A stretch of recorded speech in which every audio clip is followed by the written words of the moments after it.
Ladies and gentlemen, you are listening to the Upshift podcast, the podcast that is all about Formula Racing.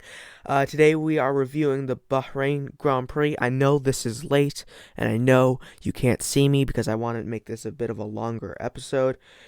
And if you guys have seen my other stuff, my camera shuts off after like 10 minutes, and I'm trying to make this a bit longer than that.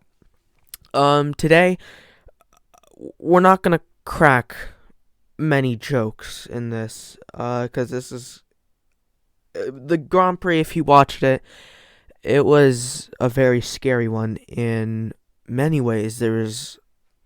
I'll just say, the opening lap, we saw the most, well, at least in my experience, the most scary crash I have ever seen. Essentially what happened is, after the chicane, kind of the chicane, the second straight, Kvyat was on the right side, and Grojean moved over and hit him. Grojean went straight into the barrier, and his car immediately exploded. We are so fortunate, and we're so thankful for the FIA. They're brand new, well, not really brand new, but all the safety regulations that they have in the car, including the halo. And Grojean himself said the halo saved his life. And the people who say that the halo adds nothing and it won't help anyone in a real incident and it doesn't look good, they're definitely not complaining, because if it not for the halo, we would probably have lost Grojean. And we are thankful that he got out. I was scared for a moment. I looked at the crash and I was like, I immediately assumed the worst. And I was like, and to myself, I was like, he is in a very bad situation. I don't think he's going to make it out. But thankfully, I was wrong. And we saw those images of him getting out of the car, and the medical team, everyone that helped Grojean into the crash, the entirety of the F1 community, we say thank you to you. You guys are legends. We thank you so much to keeping all the drivers safe. So round of applause to them. But moving on later into the race, the restart happened, and Bottas immediately got a puncture. I'm pretty sure lap 1. I don't know how, and I don't know when, but he did get a puncture somehow running over debris. But we saw Kvyat hit another person. Again, the Grojean incident, I don't think it was his fault whatsoever, but this one definitely was, because he half committed to the dive on Lance Stroll, and it ended up with Stroll upside down. And that later gave him a 10-second time penalty. So yeah, it was just a very weird race. It's just, looking back on it, it was definitely the weirdest race to watch, and it was difficult to enjoy. It was just very, very, very weird. But moving on later into the race, Bottas falls down the order, and then that sends everyone on Twitter to say, who will get the last podium position? Will it be Perez or will it be Albon? And we're watching, and it's just this kind of gaining time. Albon's gaining time, and then he loses time. Then gains a lot of time, and then he loses it all. And then he gains a lot of time, and then loses it all. It just kept happening throughout the race. But we'll get back to that battle in a moment. What we saw was an absolutely amazing battle between the future teammates in 2021, Charles Leclerc and Carlos Sainz. That was a really cool little battle with them. And I'm almost sure that Carlos is looking at that car, because after a while, after some of the battle, he finally got past him in the DRS zone, and then I'm almost 100% sure he's looking at that car and saying, I'll be in that car next year. And I'm in a McLaren. That's a Ferrari, and I'm passing it. It's just sad to see Ferrari just dip this low. They've had minorly successful season. A little bit. Well, obviously not as successful as last year because they came in second place in the constructors and now they're like sixth, I believe. Um, but yeah, it was just kind of sad to see Ferrari just dip this low. And well, they do have 3 podiums this year, and that's an amazing accomplishment due to their car being really bad. Um, so yeah, we'll see how Carlos Sainz and Charles Leclerc battle it out next year. Moving on to a bit later in the race, we actually, personally, I thought that Pierre Gasly might be in with a shot of a podium because he was running in P4 for a bit. He was gaining time on Alex Albon and Sergio Perez, but then his tires fell down, and Lando Norris eventually passed him. And then Lando started to gain time in the dying laps, but then it lost again. But then, out of the entirety of randomness, I'm sit there, and you guys know I am the biggest Albon fan in the world. I'm sitting there, I was like, please, just one thing, give Albon a podium somehow, somewhat, just give Albon a podium. And then on the 55th lap out of 58, Perez has an engine failure, and I'm sitting there, shell shocked that it just came so late, and I felt bad at that point because I made that wishful thinking like 30 laps into the Grand Prix. This is I lost hope at that point, but then he has an engine failure, and it's a double podium for Aston Martin Red Bull Racing. And I'm so happy that Albon has this chance to show what he's got. He has 2 more races to show what he's got. He has 2 more races to show that he can do better than Perez or Hulkenberg, and he can consistently get there because he showed that in 2019. He showed that so well. In Brazil, so much speed. He had amazing moves. I think that Tomo F1 said it in one of his videos. Like, it was one of the most aggressive yet beautiful moves that we've ever seen, going down to the center S. And he made it stick, and he looked really good. And then I thought, finally, Red Bull found their man. They struggled with Pierre. They prematurely released him. And I was like, okay, this is a man that can do it. But he struggled all year. But now he finally has a chance to show what he's got. He finally has a chance to show that he's worthy of a Red Bull drive. And I hope he really does, because he is definitely a good driver. And people say he's not a good driver and doesn't deserve to be in F1. He wouldn't be in F1 if he didn't deserve it. Well, actually, wait. There's a couple of drivers that didn't deserve it. I think I just contradicted myself. But yeah, I really hope that Albon can revive his career, can revive the hope Red Bull have in him. But moving on to after the race, we found out a few days ago that Lewis Hamilton had caught coronavirus, COVID-19, and thankfully they said he's feeling better, he's feeling okay. And a lot of people, including myself, said, okay, the person who's going to replace him will be Stoffel Van Dorn or Esteban Gutierrez, but it's more than likely going to be Stoffel Van Dorn because I believe Gutierrez doesn't have his super license anymore. But then there are some whispers around the paddock that George Russell might get the Mercedes seat, and I was like, that doesn't make any sense. He's already at Williams. You can't physically do that.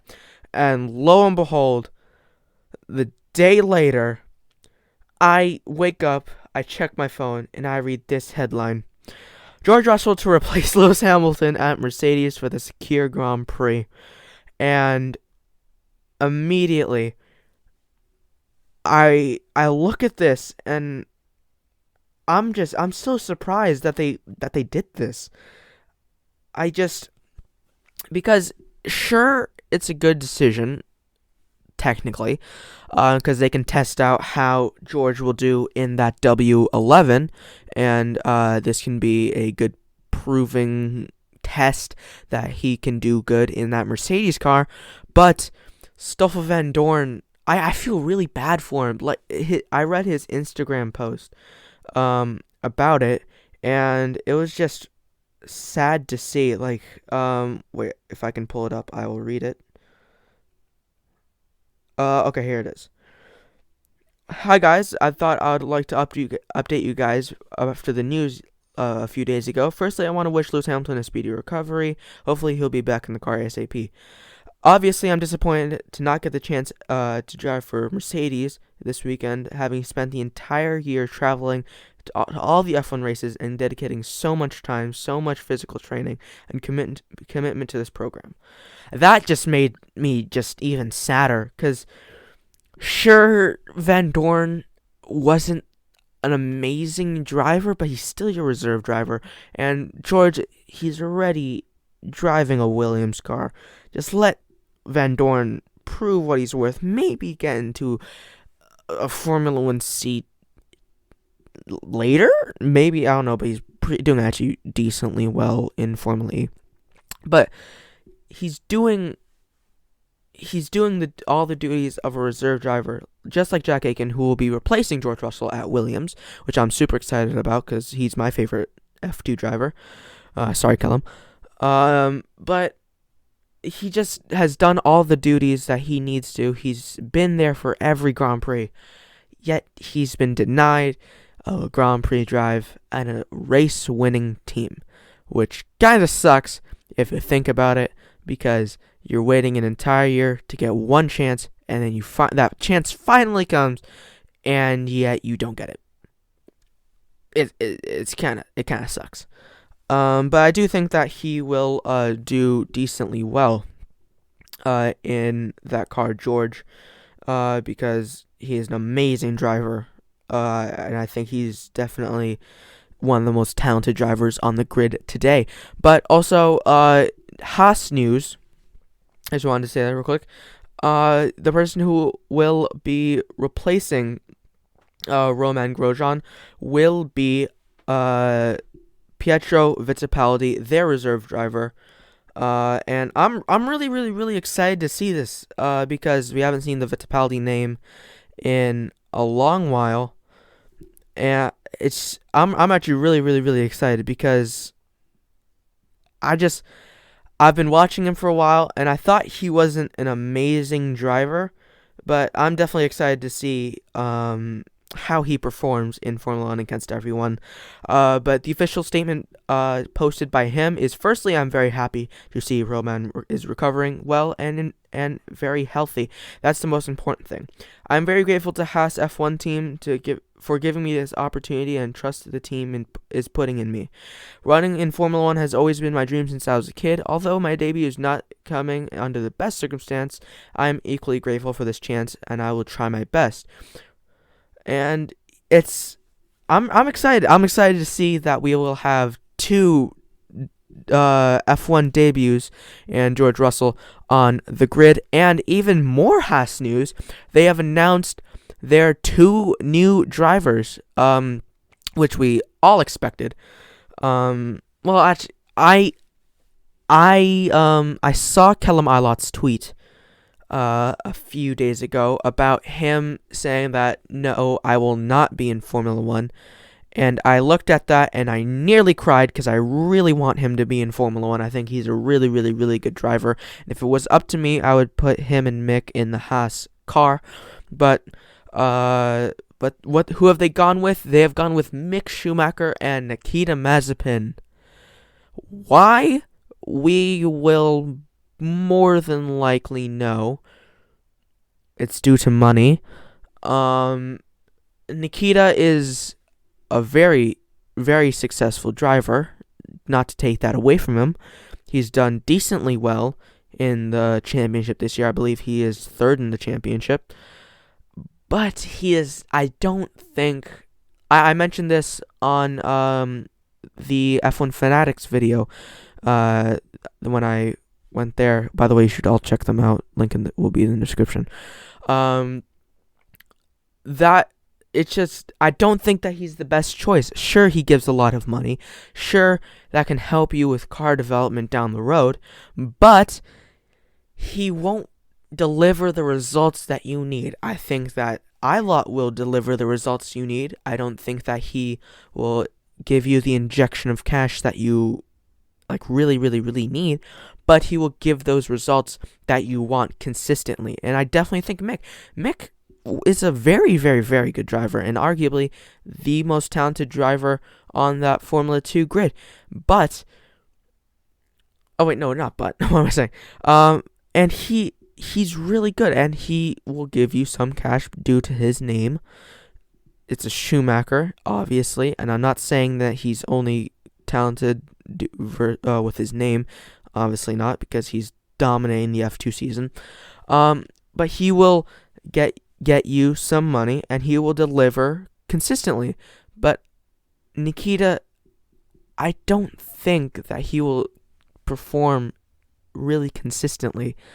I just think that Haas are making not an amazing decision, kind of like a Williams going with Latifi decision. It's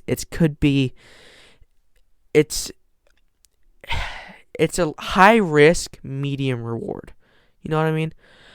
It's not, you're risking the reputation of your car, of your team. And Williams, actually, I think Latifi has done absolutely amazing in that car. Good job to him.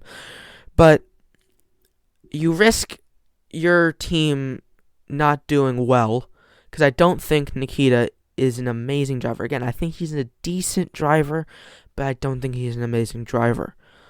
And yeah, I just don't think that Haas have made the right decision. But moving back to the George Russell Williams stuff, Jack Aitken again will be making his F1 debut in the Williams car, and I'm really excited to see how he does, because this might be his one chance to prove that he is F1 worthy.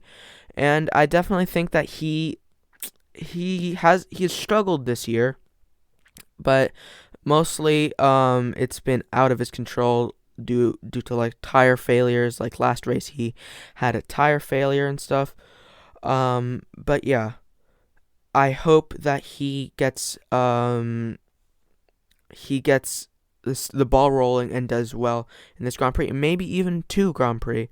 But the official statement posted by him is, "I can't believe this, but I'll make my F1 debut with Williams Racing this weekend. A huge thank you to them, and obviously my best wishes to Lewis and George making the step into the Mercedes. Year of the ultimate sim, baby." So I'm definitely excited to see what this weekend holds. And some Formula 2 news. Ralph Boschang, I don't know how to pronounce that, will be the one at Campos to replace Jack Aitken, and I am interested to see how he does, because he is actually a pretty decent driver, and I think that he could do decently well. Sticking with F2 news, the championship hasn't really come down to the wire. I'm pretty sure that Mick has this in the bag basically no matter what. I feel like the only way that Ilott can win this is that if hit my mic stand. I feel like the only way that I can win this is if Mick DNFs in one race, which is more than likely not. But I think they're the only two that can contend for this title. Like the F2 Instagram account put Nikita Mazepin, Robert Schwartzman, and Yuki Tsunoda as title contenders, which is very much not true, because Nikita Mazepin is in third, and he is nearly 40 points. No, he is 40. He is 43 points behind, and Yuki Tsunoda in fifth is nearly 50 points behind. He's 48 points behind. So yeah, they are not in the championship. The only way that they can win is if Mick DNFs at least in one race, and then like they win both or something like that, which will more than likely not happen. So I'm going to say that Mick Schumacher will be the Formula 2 champion, and we will see him crowned on Sunday. So hope you guys enjoyed this episode. This has been a decently long episode. I think it's been about 20 minutes, I believe. So yeah, I hope you guys all enjoyed. Please consider sharing this with friends and family. Follow me on Instagram at Upshift. Follow me on Twitter at the Upshiftcast. Follow me on Facebook at Zeki Bosham. Subscribe to the YouTube channel. The F1 Fanatics video that we did will be in the description below. Have a good day. Wear your mask. Stay safe in quarantine. And a goodbye.